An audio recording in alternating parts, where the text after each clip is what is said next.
carótida interna y la circulación posterior es totalmente dependiente del sistema basilar. En algunos casos puede persistir, porque para entenderle un poco por qué ocurre esto, en el desarrollo embriológico, el sistema carotídeo se desarrolla antes que el sistema vértebro-basilar. Entonces, la carótida se desarrolla antes. Entonces, al inicio, el encéfalo recibe nutrición principalmente de la carótida interna. Entonces, la circulación posterior, que son las cerebrales posteriores, porque la basilar todavía no está formada, entonces todavía no está bien delimitada esa zona. Entonces, la cerebral posterior recibe aporte sanguíneo por la comunicante posterior principalmente.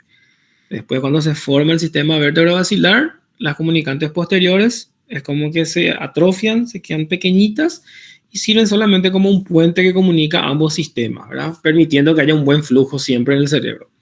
El cerebro perfectamente se defiende con el flujo, ¿verdad? No le falta, o sea, no le tiene que faltar sangre. Ahora, en algunos casos puede ocurrir que persista, incluso en el adulto, que la comunicante posterior siga siendo el principal aporte sanguíneo de la circulación posterior. Y ahí a eso le llamamos nosotros circulación posterior con patrón fetal. ¿Por qué? Porque en el feto era así, pero en el adulto ya no debe ser.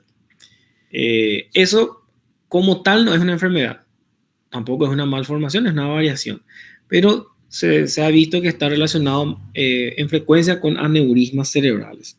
Y los aneurismas son dilataciones en la arteria, ¿verdad? Acá se dilata la arteria, ¿verdad? Y eso es un aneurisma. El aneurisma es más frecuente en el sistema carotídeo. Dentro de todo es más frecuente en el sistema carotídeo. Muy bien, la carótida interna, ustedes conocen, es rama de la carótida común, rama de nuestro callado aórtico. La carótida interna no da ramas en el cuello, sus ramas empiezan a dar dentro del cráneo, solamente tiene ramas intracraneales y termina dividiéndose en dos ramas terminales, la cerebral anterior y la cerebral media. La cerebral media es como continuación directa incluso de la carótida interna, por su posición anatómica. Por eso que un paciente cuando tiene un trombo, que es un coágulo que está dentro de las arterias, cuando hay un trombo en la arteria carótida interna, es más común que ese trombo venga y tranque a la cerebral media. Por eso que los infartos cerebrales son más frecuentes en la media. Infartan normalmente la cerebral media con más frecuencia. ¿Y por qué ocurre eso? Por la posición anatómica de la arteria, ¿verdad? Que tiene justamente esa disposición que es prácticamente continuación de la carótida. Entonces vamos a ver. Hola. Perdón que te interrumpa, pero hay compañeros que se quieren unir y avisaron en el grupo si le puedes hacer por fin. Obvio que sí. Vamos a analizar uno a uno, ¿verdad? Mentira, la vamos a aceptar a todos. Gracias. Dale, por nada. Gracias por avisar. Bueno. Entonces tenemos el sistema carotídeo, o sea, el sistema de la circulación anterior es dado por las dos arterias carótidas internas. La carótida interna, ella se bifurca ahora de la carótida común en carótida interna y externa, la externa terminando sus ramas en el cuello.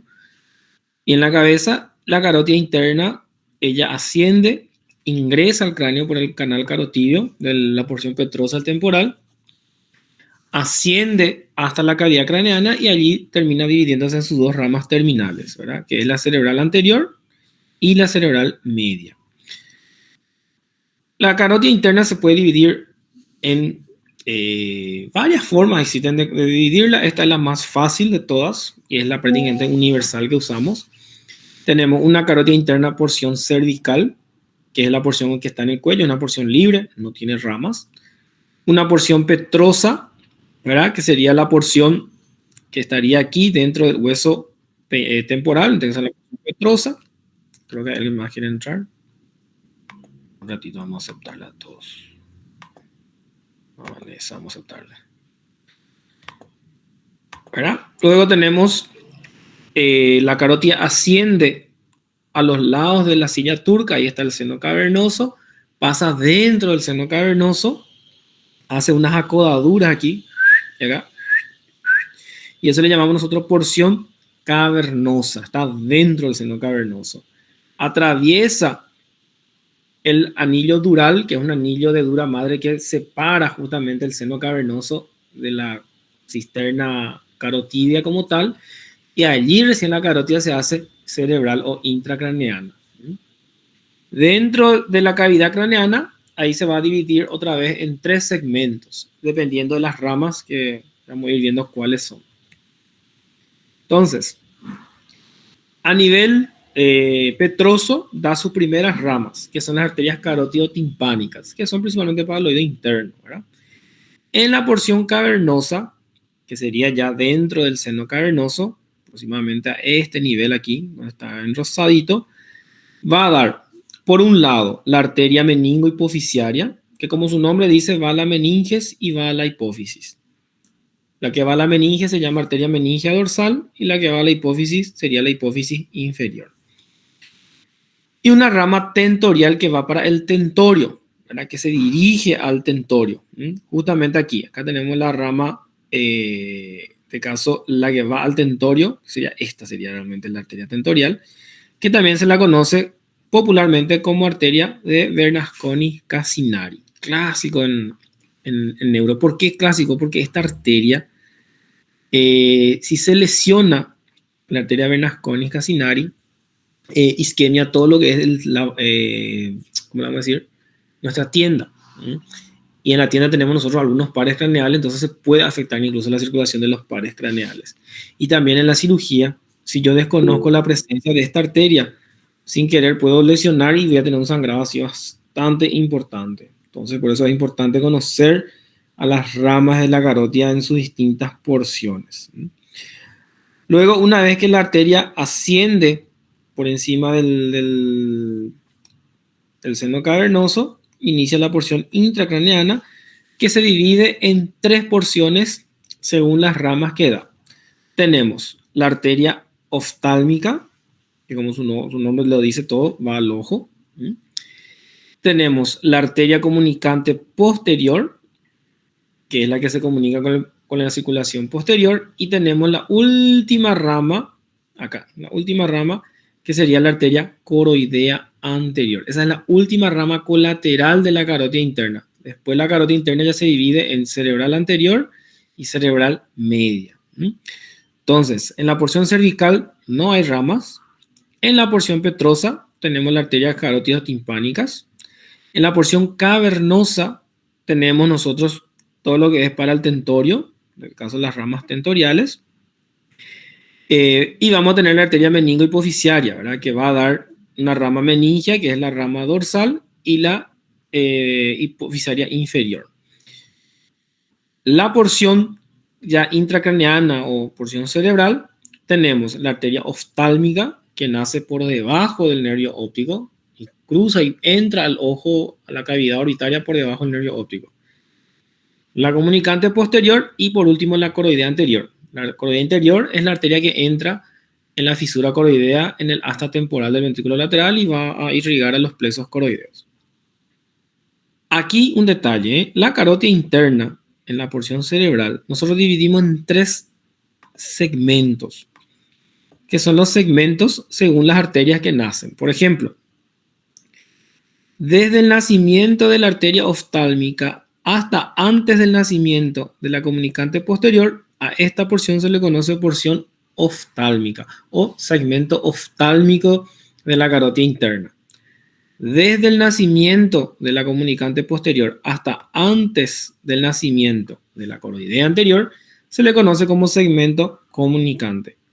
Y luego la última parte entre el nacimiento de la arteria coroidea y antes de sus ramas terminales, tenemos el segmento coroideo de la arteria carótida interna. Entonces, a veces van a escuchar, en algún momento, el paciente tiene un aneurisma oftálmico de la carótida interna. ¿Qué significa? Que el aneurisma cerebral está aquí, en el segmento oftálmico, no en la arteria oftálmica, en el segmento oftálmico. Entonces, son para que ustedes puedan comprender qué es lo que ocurre.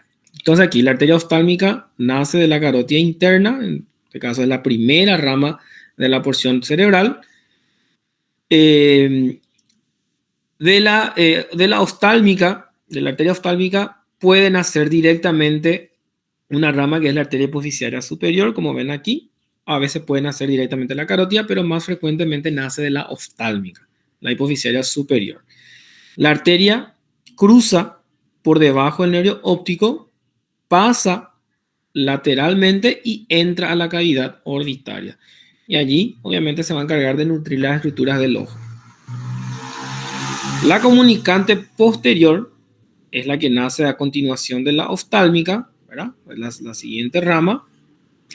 Es una rama que corre hacia atrás, ¿verdad? En este caso, cruza hacia la circulación posterior, ¿verdad? Se dirige hacia atrás para poder anastomosarse y hacer un puente con la arteria cerebral posterior. Y por último, la última rama de la carótida interna, que es nuestra arteria coroidea anterior, que ella se dirige hacia el lóbulo temporal, donde entra por la fisura coroidea y va a nutrir a los plexos coroideos. Entonces tenemos las 3 ramas intracraneales de nuestra carótida interna. Luego la carótida interna se divide finalmente en sus ramas terminales, que es la cerebral anterior y la cerebral media. La cerebral anterior, entonces, es una rama terminal de la carótida interna. Es una arteria que recorre toda la parte superior del cuerpo calloso. Se le llama también después arteria pericallosa. Y su territorio principalmente es la cara medial del hemisferio. O sea, es su territorio de nutrición, vamos a decirlo. Entonces, ¿cómo nace la arteria cerebral anterior? Ella nace primeramente paralelo al quiasma óptico, o sea, a los lados del quiasma óptico. Luego asciende y queda por encima del quiasma óptico, donde se va a, esto es mirándole de perfil, esto sería nuestra carótida interna, nuestra cerebral media y nuestra cerebral anterior. La cerebral anterior primeramente nace lateral al quiasma, luego asciende y queda por encima del quiasma óptico, y luego sigue ascendiendo por la lámina, por la cisterna de la lámina terminalis, donde se va a unir con el lado opuesto por un puente, que es la arteria comunicante anterior. ¿Okay? La comunicante posterior comunica con la cerebral posterior y son 2, uno para cada lado. La comunicante anterior es una sola arteria es esa. Y su relación, ¿verdad? Lateral al quiasma, luego por encima del quiasma. Entonces aquí tenemos, la cerebral anterior nace primeramente lateral al quiasma y luego asciende por el quiasma. Este segmento que queda entre el nacimiento de la cerebral anterior y hasta la comunicante anterior se le llama segmento A1 de la cerebral anterior, A de anterior, o también llamado segmento precomunicante. ¿Por qué pre? Porque está antes de la comunicante, por eso nomás.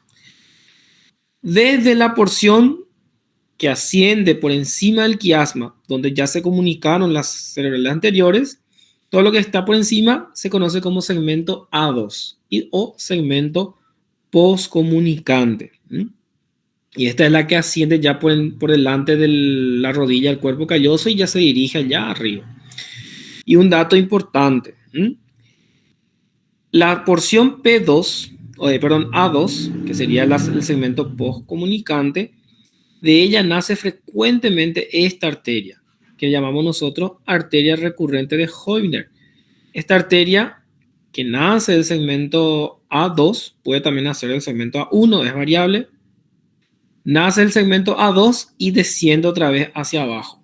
Viene otra vez hacia abajo para entrar en la sustancia perforada anterior para nutrir a los núcleos basales, núcleo caudado, putamen, globo pálido, etcétera, todo lo que sea el núcleo lenticular.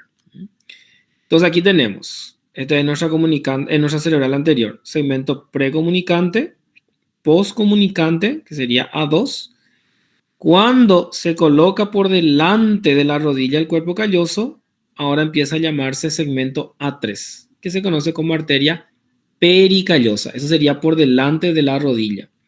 Cuando pasa la rodilla, se coloca por encima del cuerpo calloso y forma el segmento A4, conocido como arteria supracallosa. Cuando termina el cuerpo, ya a nivel del rodete, tenemos la última porción de la arteria cerebral anterior, que es el segmento A5, arteria poscallosa. Para que sea fácil, segmento A3, rodilla. Segmento A4, cuerpo. Y segmento A5, rodete. Nuestra cerebral media también se va a dividir en porciones. Ella es una rama terminal también de la carótida interna. Ella recorre primeramente una dirección ligeramente oblicua, pero horizontal a la fisura de Silvio, cruza la cisterna de Silvio y sale a la corteza en la parte lateral. Entonces su territorio de vascularización principalmente es la cara lateral del hemisferio cerebral. También tiene segmentos, así como en la cerebral anterior. Aquí son 4 nada más. El segmento 1, llamado M1 o segmento esfenoidal, corre desde su origen de la carótida interna hasta llegar a la ínsula. Y se le llama esfenoidal porque está apoyada sobre el ala menor del esfenoides. Desde la ínsula hasta lo que llamamos nosotros opérculo, que son los labios del lóbulo temporal y del lóbulo frontal, tenemos el segmento insular o M2.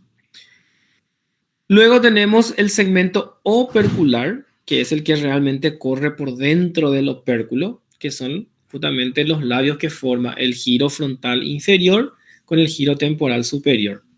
Frontal inferior, temporal superior. Este segmento se llama segmento opercular. ¿Qué ocurre aquí? En el segmento insular, normalmente la arteria cerebral media se divide en sus 2 ramas terminales, su rama frontal y su rama temporal. Normalmente eso ocurre en la porción M2, porción insular. Entonces, la porción M3 opercular, yo ya no tengo la cerebral media como tal, sino que ya tengo sus ramas terminales, que es la rama frontal y la rama temporal. Y por último tenemos la porción M4, que es la cortical, que es la que se distribuye por la superficie lateral de nuestro hemisferio cerebral. Entonces aquí tenemos carótida interna, voy a cambiar la flecha, carótida interna, cerebral anterior, cerebral media. Cerebral media, tengo segmento esfenoidal, M1, que se dirige desde su origen hasta la ínsula. A nivel del limen de la ínsula, tenemos nuestro segmento M2. ¿Qué ocurre en el segmento M2? La cerebral media se divide en 2 ramas, una rama temporal y una rama frontal. Normalmente son 2 ramas, a veces puede haber una trifurcación, pero casi siempre es una bifurcación, una rama frontal y una rama temporal. Normalmente la rama frontal es un poco más grande que la temporal. Y luego ya, una vez que se divide, se coloca dentro del opérculo, justamente aquí, dentro del opérculo, y ahí tenemos ya nuestra porción opercular, que ya están divididas en su rama frontal y en su rama temporal. Cruza al surco de Silvio y se distribuye por nuestra cara lateral del hemisferio cerebral, y ese tenemos la porción M4 o porción cortical de la media.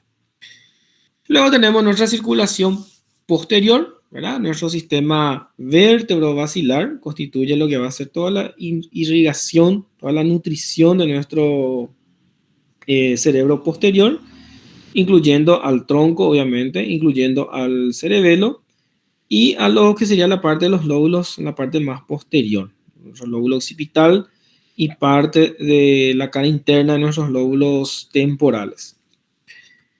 Muy bien, la arteria vertebral, ustedes le conocen súper bien, es una rama de la subclavia, es una rama ascendente. En este caso, asciende por el canal vertebral, que está formado por los agujeros vertebrales, ¿verdad? Del foramen transverso, desde la vértebra cervical 6, asciende, cruza por encima del arco posterior del atlas, y allí asciende. En este caso perfora la membrana atlanto-occipital y asciende y entra dentro del canal. Aquí vemos, ¿verdad?, cómo cruza por el arco posterior, por encima, asciende y se coloca apoyado sobre la porción basilar de nuestro hueso occipital, donde se junta con la vertebral del lado opuesto y forma la arteria basilar. Por eso se le llama sistema vértebro-basilar. Entonces tenemos 2 arterias vertebrales, derecha e izquierda. También tiene sus segmentos. El segmento V1 es el segmento conocido como extraóseo, que es aquel segmento que está todo por fuera del cráneo, ¿verdad? Tenemos el segmento V2, ¿verdad? Que es el segmento, le llamamos nosotros foraminal, que es el segmento que se encuentra dentro de nuestro canal, ¿verdad? Dentro de nuestros agujeros transversos. El segmento V3 es el segmento que está aquí recorriendo antes de entrar a la dura madre, y cuando entra a la dura madre se convierte en el segmento V4 de la arteria vertebral. Aquí le vemos la arteria vertebral, ¿verdad? En este caso, derecha e izquierda. La arteria vertebral, en su trayecto, acá antes de pasar, también va a dar, en este caso principalmente, a la arteria cerebelosa inferior, que es una arteria que va a irrigar la parte inferior de nuestro cerebelo. Luego entonces se unen ambas arterias vertebrales, y aquí también nace una arteria que es la arteria espinal anterior, que ustedes ya conocen. Se unen y van a formar a la arteria basilar. La arteria basilar recorre por delante del tronco, en este caso justo en el surco basilar del puente, y cuando alcanza la cisterna interpeduncular, allá a nivel del mesencéfalo, se divide en sus dos ramas terminales, que son las arterias cerebrales posteriores. Antes de eso, da la arteria cerebelosa superior, ¿ok? La arteria cerebelosa superior, que es su última rama colateral. Y aquí un detalle interesante. Entre la arteria cerebelosa superior y la arteria cerebral posterior, tenemos la salida del tercer par craneal. Y esta es una pinza vascular, le llamamos nosotros. Y esta pinza vascular es una estructura constante, siempre está presente. Entonces, la arteria cerebelosa, la posterior inferior, ella nace de la vertebral, o sea que es una rama de la arteria vertebral, y recorre para irrigar todo lo que sería la parte inferior de nuestro cerebelo, y también irrigar el cuarto ventrículo. Ya de la basilar nace la arteria cerebelosa anteroinferior, las famosas siglas, PAICA, posterior inferior, está en inglés, y anteroinferior, AICA. La AICA ya nace de la basilar, ¿ok? Y un detalle importante, la AICA tiene relación íntima con los pares craneales 7 y 8, ¿ok? Es más, de la AICA luego nace la arteria laberíntica, que es la arteria que ingresa en el conducto auditivo interno. A veces, la arteria cerebelosa anteroinferior se envuelve o le envuelve básicamente a los nervios 8 y al nervio 7, y puede generar trastornos en la audición o generar trastornos en la parte del nervio facial, y el paciente sufre lo que se llama espasmo facial. Y la mitad de la cara se le contrae cada vez que late la arteria laberíntica. Esos son casos sumamente infrecuentes, pero cuando ocurren son sumamente difíciles el manejo para el paciente, ¿verdad? Imagínate que vos estás y cada tanto se te contrae la mitad de la cara. No le genera dolor porque no toca el trigémino, ¿verdad? Sino que toca el 7. Ahora, la cerebelosa superior, ahí sí, ella sí puede tener contacto con el trigémino. Puede ella entrar en contacto con el trigémino, y cada vez que ella late, estimula al trigémino y produce lo que se llama neuralgia del trigémino. Una de las causas de la neuralgia del trigémino. Por último, tenemos la arteria cerebral posterior. Son dos ramas que nacen de la arteria basilar, rama terminal. Ellas nacen en la cisterna interpeduncular, recorren la cisterna crural, donde le encuentran a la arteria comunicante posterior que viene adelante. Y esta la divide en dos partes, un segmento precomunicante y un segmento postcomunicante. El segmento postcomunicante recorre la cisterna ambiens y por último la cisterna cuadrigeminal, o sea que se dirige totalmente hacia atrás. El segmento P1 es el segmento antes de que se encuentre con la comunicante posterior, que viene acá adelante, ¿verdad? De la carótida. Y ese se le llama segmento P1 o segmento precomunicante. Después de la comunicante posterior se llama segmento P2, o también se le puede conocer como segmento ambiens. ¿Por qué? Porque está en relación con la cisterna ambiens. Pasando la cisterna ambiens hacia atrás, ya se encuentra aquí en la región de la cisterna cuadrigeminal y le llamamos segmento P3 o segmento cuadrigeminal. Y luego, por último, el segmento P4 que ya está en la corteza cerebral, en este caso, irriga la parte basal de nuestros hemisferios. Un detalle importante, el segmento P4 justamente se le llama calcarino porque él se encarga de irrigar al surco calcarino. Por eso que aquellos pacientes que tienen trastornos en la circulación posterior, un infarto, lo que sea, pueden tener ceguera. Ceguera cortical, ¿por qué? Porque es isquemia en la corteza cerebral. A la pinta, eso es muy peor. Muy bien. Y estos son los territorios, ¿verdad? En la superficie lateral tenemos a la cerebral media.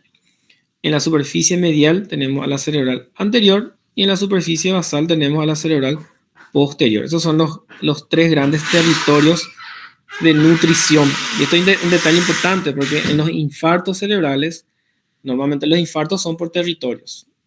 O infarta el territorio de la cerebral anterior, o infarta el territorio de la cerebral media, o infarta el territorio de la cerebral posterior o de sus ramas. Normalmente en los ACV, ¿verdad? Que son los accidentes cerebrovasculares, que es cuando deja de llegar sangre al cerebro porque se obstruye una de las arterias. Y eso se llama ACV isquémico. ¿Por qué isquémico? Porque deja de llegar oxígeno porque no le llega sangre al cerebro. Y esa isquemia después evoluciona a un infarto. Ese es el tipo de ACV más frecuente que hay. Casi el 80%, más del 80% de los casos de ACV son del tipo isquémico. En el ACV hemorrágico, ¿qué ocurre en el ACV hemorrágico? Le voy a mostrar un dibujo acá, van a entender súper bien. El ACV hemorrágico ocurre aquí. Estas arterias, que son estas pequeñas arterias, ven aquí estas pequeñas arterias que nacen de la cerebral media y de la cerebral anterior. Esto se llama arterias perforantes, que justamente perforan la sustancia perforada anterior y entran en los núcleos basales, ¿ven? Estas arterias son pequeñitas, no toleran muy bien los cambios de presión. Entonces, si un paciente tiene presión arterial muy alta, paciente hipertenso, se pueden romper estas arterias. ¿Y dónde va a sangrar? En los núcleos basales. Sangra aquí, puede sangrar en el tálamo, en la cápsula interna, y el paciente puede quedar hemipléjico o morirse, ¿verdad? Dependiendo de qué tan grave es el sangrado. Y ese es el ACV hemorrágico, que es cuando hay una hemorragia, que es el menos frecuente, un 10 a 15% nada más es hemorrágico. El ACV más frecuente siempre va a ser el isquémico. Muy bien, ¿preguntas? ¿Dudas? ¿Comentarios?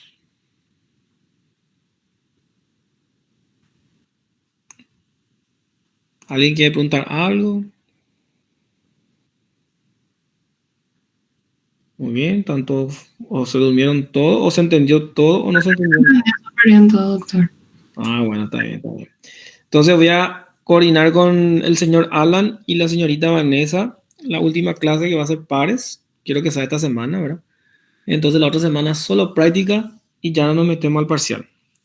Vamos a hacer, antes de la primera mesa, yo siempre fijo repasos en la morgue porque neuro se marca en el examen final. Y éxito, chicos. Éxito y de vuelta felicitarles por Neurón. Estoy muy orgulloso. Ustedes realmente se lucieron. Nos vemos entonces mañana o viernes. Vamos a coordinar. ¿Ok? Hasta luego, chicos. Que pasen un buen miércoles. Igualmente, doctor. Gracias, doctor. Igualmente. Gracias, doctor.